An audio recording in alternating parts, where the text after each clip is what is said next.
नमस्कार किसान भाइयों, स्वागत है आपका अपने YouTube चैनल एग्री आकाश पे। आज की इस वीडियो में हम बात करेंगे धान की नर्सरी के बारे में। धान की नर्सरी कैसे डाल सकते हैं, अलग अलग जगह पे इसे कई तरीके से डाला जाता है। तो हम आपको बताएंगे एक ऐसी नर्सरी डालने का तरीका जो कि लागत में भी बहुत कम है और बहुत ही आसान तरीका है। तो वीडियो को पूरा देखिएगा और चैनल पे नए हैं तो ज़रूर सब्सक्राइब कीजिएगा। चलिए हम शुरू करते हैं। किसान भाइयों, धान की नर्सरी डालने के लिए हमें जिस खेत में हमें धान की नर्सरी डालनी है, कम से कम 15 दिन पहले हमें उस खेत की जुताई कर देनी है।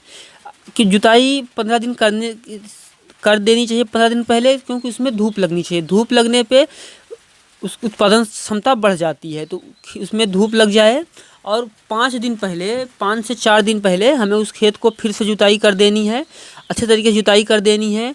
इस बार हमें, जैसे उस बार हमने बताया कि वो कल्टीवेटर या मिट्टी पलटने वाले हल से किया था, तो इस बार हमें उसे रोटावेटर से उसकी जुताई कर देनी है। अब हम बात करते हैं कि वैरायटी कैसे चुनें और बीज उपचार कैसे करें या बीज शोधन कैसे करें, तो हम इस बारे में बात करते हैं। किसान भाई, हम अपने क्षेत्र के हिसाब से वैरायटी का चुनाव कर सकते हैं। जैसा कि आप देख रहे हैं, मैंने यहाँ पे अराई 6444 गोल्ड की वैरायटी चुनी है, और जो दूसरी हमारी वैरायटी है वो है कावेरी 9090। तो हमने ये दोनों वैरायटियाँ चुनी हैं। आप अपने क्षेत्र के हिसाब से दूसरी वैरायटी चुन सकते हैं।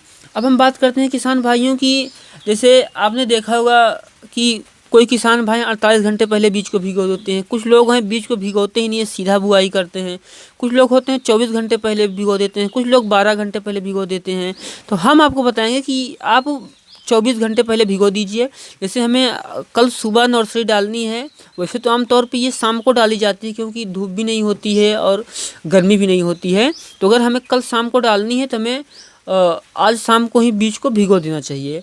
आज हम शाम को जैसे बीज को भिगो देंगे तो सुबह हम उसको निकाल लेंगे। तो जैसे बीज भिगोएंगे, हम बीज भिगोते समय जो ऊपर हमें दिख रहे हैं वो हमें छान के निकाल देने चाहिए। जो ऊपर धान हमें दिख रहे हैं वो धान हमें छान के निकाल देने चाहिए, क्योंकि इनका जर्मिनेशन अच्छा नहीं होता, ये बीज अच्छे नहीं हैं। और किसान भाइयों, यहाँ पे मैं आपको एक चीज़ कहना चाहूँगा कि आपको भले ही आप नया बीज ला रहे हैं, लेकिन उसको शोधन करना बहुत ज़रूरी है। तो आपको बीज को शोधित ज़रूर कर लेना चाहिए। बीज शोधन के लिए मार्केट में बहुत तरह की दवाएं आती हैं, आप कोई भी दवा ले सकते हैं। अगर मैं आपको अपनी राय बताऊं तो आपको कार्बेंडाजिम ले लेना चाहिए, और ये 3 से 5 ग्राम आपको इससे शोधित कर लेना चाहिए।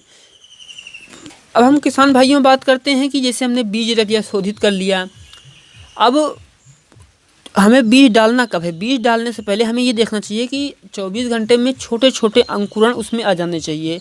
बहुत ज़्यादा बड़े नहीं होने चाहिए, लेकिन छोटे छोटे अंकुरण हो जाने चाहिए। छोटे छोटे अंकुरण हो जाने से ये जमाव अच्छा होता है।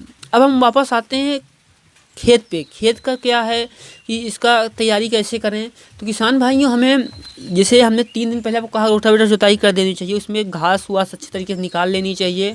उसमें आखिरी जुताई के समय आपको जितने बड़े खेत में आप धान की नर्सरी तैयार कर रहे हैं, आप कितने में कर रहे हैं उस हिसाब से देख लीजिए। जैसे मैं आपको एक मोटा एग्जांपल बताता हूँ। जैसे मान लीजिए आपको 1 एकड़ खेत की तैयारी करनी है। 1 एकड़ खेत की तैयारी, 1 एकड़ में 1 एकड़ धान के नर्सरी जो तैयार कर रहे हैं, उसमें आपको लगभग 40 से 50 किलो गोबर की खाद डाल देनी चाहिए। 40 से 50 किलो गोबर की खाद आखिरी जुताई के समय हमें डाल देनी चाहिए।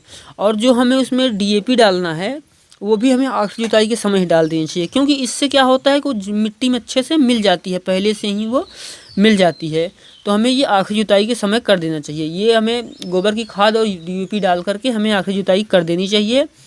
अब आखिरी जुताई के बाद हमें, जैसे आज हमें उसमें डालना है, तो उसमें आप चाहें तो उस दिन जुताई करें या फिर चाहें तो ना करें। उसमें हमें अब पानी लगा देना है। पानी लगा देना है और बहुत ज़्यादा पानी नहीं भरना है। उसके बाद पानी लगाने के बाद हमें उसमें बुआई से पहले पाटा लगाना है। अब पाटा कैसे लगाना है, वो बहुत ज़्यादा वजन भी नहीं होना चाहिए, बहुत ज़्यादा हल्का भी नहीं होना चाहिए, क्योंकि मिट्टी को समतल कर सके, तो ताकि मिट्टी में जो है वो असमान ना रहे। जैसे किसान भाई, कहीं कहीं होता है कि कहीं मिट्टी ऊपर है कहीं नीचे है, तो उसमें होता है कहीं पानी रुक जाता है, कहीं पानी सूख जाता है। तो जहाँ पे पानी सूख जाता है उसके बीज क्या होता है कि वो अच्छे तरीके से जर्मिनेट नहीं हो पाते हैं। असमान रूप से होने पे हमें नुकसान ही होता है, जिसमें जमाव का प्रतिशत बहुत ज़्यादा घट जाता है। और अगर जमाव का प्रतिशत घट जाएगा तो फसल अच्छा आने का कोई चांस हो ही नहीं सकता। तो हमें मिट्टी को समतल कर लेना है। अगर आपका खेत असमान है तो आप उसको समतल कर लीजिए। अब किसान भाइयों हम बात करते हैं कि उसमें पानी लगाने के, पाटा लगाने के बाद हमें कीटनाशक डाल देना चाहिए। कीटनाशक आप अपने क्षेत्र के हिसाब से कोई भी डाल सकते हैं, आपकी जो पसंद हो। मार्केट में कई तरह के मिलते हैं।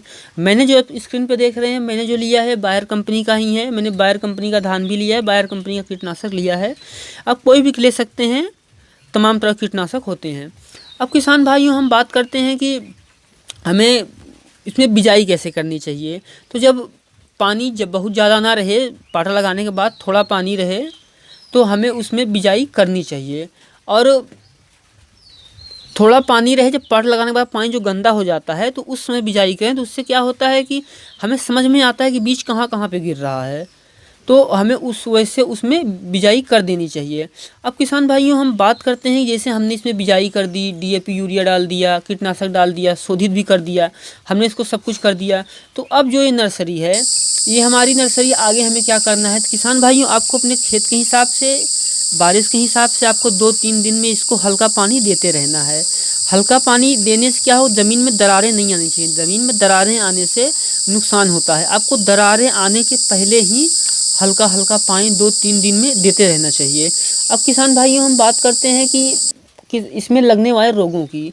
तो इसमें कुछ दिनों में कहीं कहीं पे पीला पड़ जाता है, कहीं पे कुछ हो जाता है, या तो कभी कभी इसमें खरपतवार भी निकल आते हैं। तो खरपतवार के लिए बहुत तरह के आते हैं, कभी नॉमिनी गोल्ड आता है या बहुत तरह की दवाइयाँ आती हैं, आप उसे डाल सकते हैं। पीला पड़ रहा है तो पहले आपको देखना पड़ेगा कहीं कीड़े तो नहीं लग रहे हैं, पीला क्यों पड़ रहा है, तो उस हिसाब से आप उसको शोधित कर दीजिए। किसान भाइयों चैनल को आप सब्सक्राइब कर लीजिए, क्योंकि इस चैनल पर आपको खेती से जुड़ी हुई ऐसी वीडियोज़ मिलती रहती हैं, और धान के रिलेटेड आपको पूरी जानकारी इस चैनल पे मिलेगी। तो किसान भाई चैनल को सब्सक्राइब कर लीजिए, और मिलते हैं किसी एक और वीडियो में। तब तक के लिए नमस्कार।